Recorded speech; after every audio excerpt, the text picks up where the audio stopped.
Hey everybody, Richa this side, and in this quarantine time I wish you all are staying safe and healthy at your home, utilizing this time to learn different things, various activities which you couldn't do in your daily routine, right? Anyways, till now we have covered 8 parts of class 9th chapter 1 number system, right? In first part we have done the introduction, second we have done the decimal conversion to real number and real to decimal, third part we have done representation on the number line, fourth part we have done operation on real numbers, properties of rational and irrational numbers, fifth part we have done examples on operation of real numbers, and sixth we have done rationalization, the concept and the basic examples, then seventh we have done a level higher examples of rationalization, and in the 8th part we have done HOTS, the higher order thinking skill examples of rationalization. See, I have covered 3 videos on the topic rationalization because it's a very important topic which will be used in class 10th also. So children, practice as many questions on rationalization as you can, download questions from net also, right? So that this topic should be very much clear to you in class 9th. Okay, now the last part of this chapter, which was the part 9th, in which we'll be discussing the laws of exponents for real number. It's a very simple topic, children. You all can easily do. You have done in your previous classes, not for real numbers, but you have done for rational numbers. Okay, and integers also you have done. So let's start with the part 9th, that is the laws of exponents for the real numbers. Now here, till now you have done the questions like, if bases are same, like 7 raised to 2 multiplied by 7 raised to 5. So if bases are same, powers are different. So you used to add the powers and keep the base as same. So 7 raised to the power 2 plus 5, 7 raised to 7, you get this value. If it's 12 raised to 10 upon 12 raised to 7, when it is divided, it's 12 raised to 10 minus 7. Okay, that's 12 raised to power 3. Similarly, if it is 12 raised to 7 divided by 12 raised to 10, you have 12 raised to 7 minus 10, that gives you 12 raised to power minus 3. Now negative power you have not done in detail in the last class also. Here it can be written as 1 upon 12 raised to the power 3. So this is a new law which will be added in class 9th. So let's just revise and what you have done previously and what extra we'll be doing now. If two numbers are given where the bases are same and the powers are different, dot means here multiplication. Okay, so base remains the same and the powers are added. You have done this. In the same way, second law states that a raised to the power m whole raised to the power m.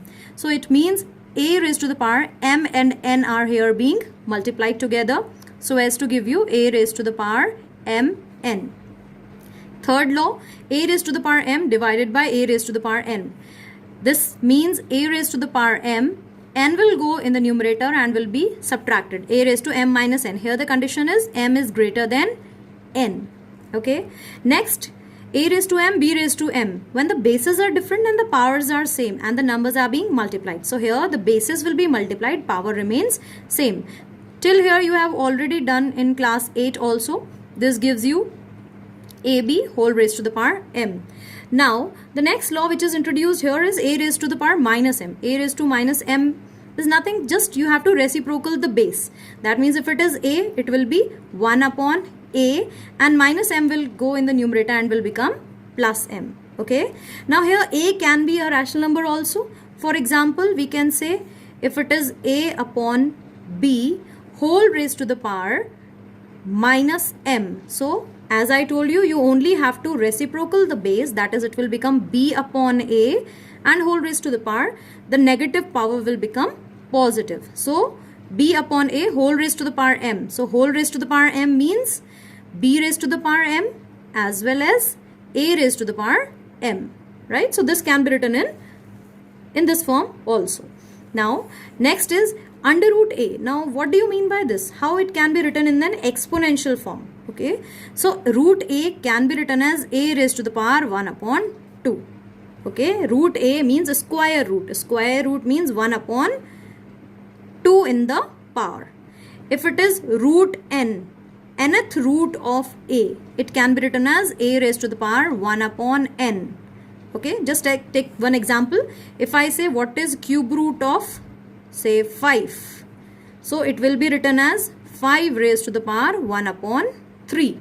If I am writing 6th root of 7, so it can be written as 7 raised to the power 1 upon 6. Okay, Next, if it is nth root of a raised to the power m, so it can be written as a raised to the power m and whole raised to the power 1 upon n.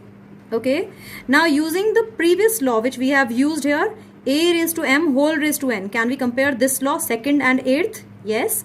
So means here the powers will be multiplied together. So can we multiply them here? A raised to the power m multiplied by 1 upon n, which can further be written as a raised to the power m upon n. So nth root of a raised to power m can be written as a raised to the power m upon n. This is whole power of a. So this is another law which further can be written as a raised to the power, if I write it 1 upon n into m, I can again I have just rearranged 1 upon n here and m here. Okay, this is m, 1 upon n into m. So what is a raised to the power 1 upon n? This is nothing but nth root of a and whole power of m. So you can say nth root of a raised to the power m is same as if I take the whole m power of nth root of a. Okay, so you can just write it here in this form also. This is the generalized form. Fine. Otherwise, nth root of a raised to the power m is also nth root of a whole raised to the power m. Now, questions based on this topic I'll be taking from NCERT. Right? Let's just take this. It's from exercise 1.6. Find 64 raised to the power 1 by 2. Now, how you have to find its value or how you need to write it down. So, for this you can just see. Take the factors of 64, children. How it can be written as? You can write 64 as 8 square. Okay, 8 square is 64 and its whole power is 1 by 2. So 64 raised to 1 by 2 can also be written as 8 square raised to the power 1 by 2. Now when these are the two powers, we can compare it with a raised to m raised to n. So again, a raised to m raised to n means 8 raised to the power 2 into 1 upon 2. Both the powers will be multiplied. So here the value you'll have 8 raised to 1, or you can simply write it 8. The next example is 32 raised to the power 1 upon 5. Now how can you write 32 as? 32 can be written as 2 raised to the power 5 and whole raised to the power 1 upon 5. So again 2 raised to the power 5 into 1 upon 5.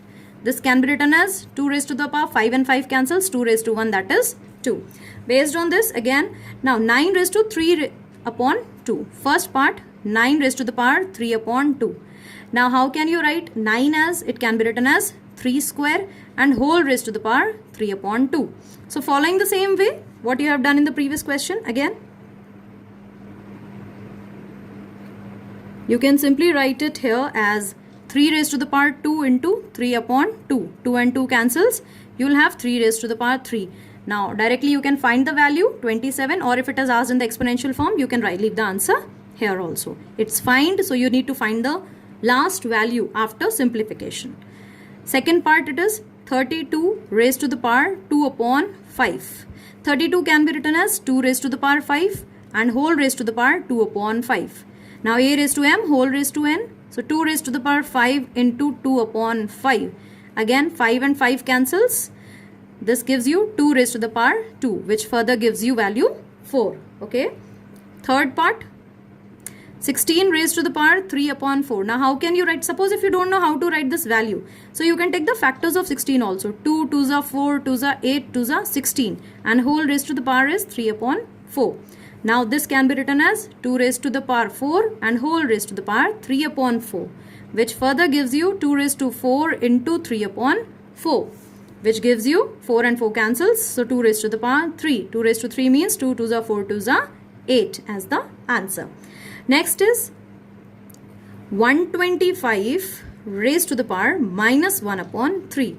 125 raised to minus 1 upon 3, since it is a negative power, so first we need to convert it into positive power. How can we convert? By reciprocaling the base. The base, or you can simply say 1 upon 125 raised to the power 1 upon 3. The negative power in the numerator will go in the denominator and will become positive. Okay. Now 1 upon 125. Factors of 125, you can say 5 5s are 25, 5s are 125. Whole raised to the power 1 upon 3. So 1 upon, this is 5 raised to 3 and whole raised to 1 upon 3 means you need to multiply them together. 3 and 3 cancels, so 1 upon 5 is the required answer. Going on a higher level, a bit higher I can say, simplify in the first part. It is 2 raised to the power 2 upon 3 multiply 2 raised to the power 1 upon 5. So it's a combination of like same bases are being multiplied where the powers are different. So what you will do, base will remain same, and if it is a multiplication sign, dot here represents, it indicates the multiplication sign.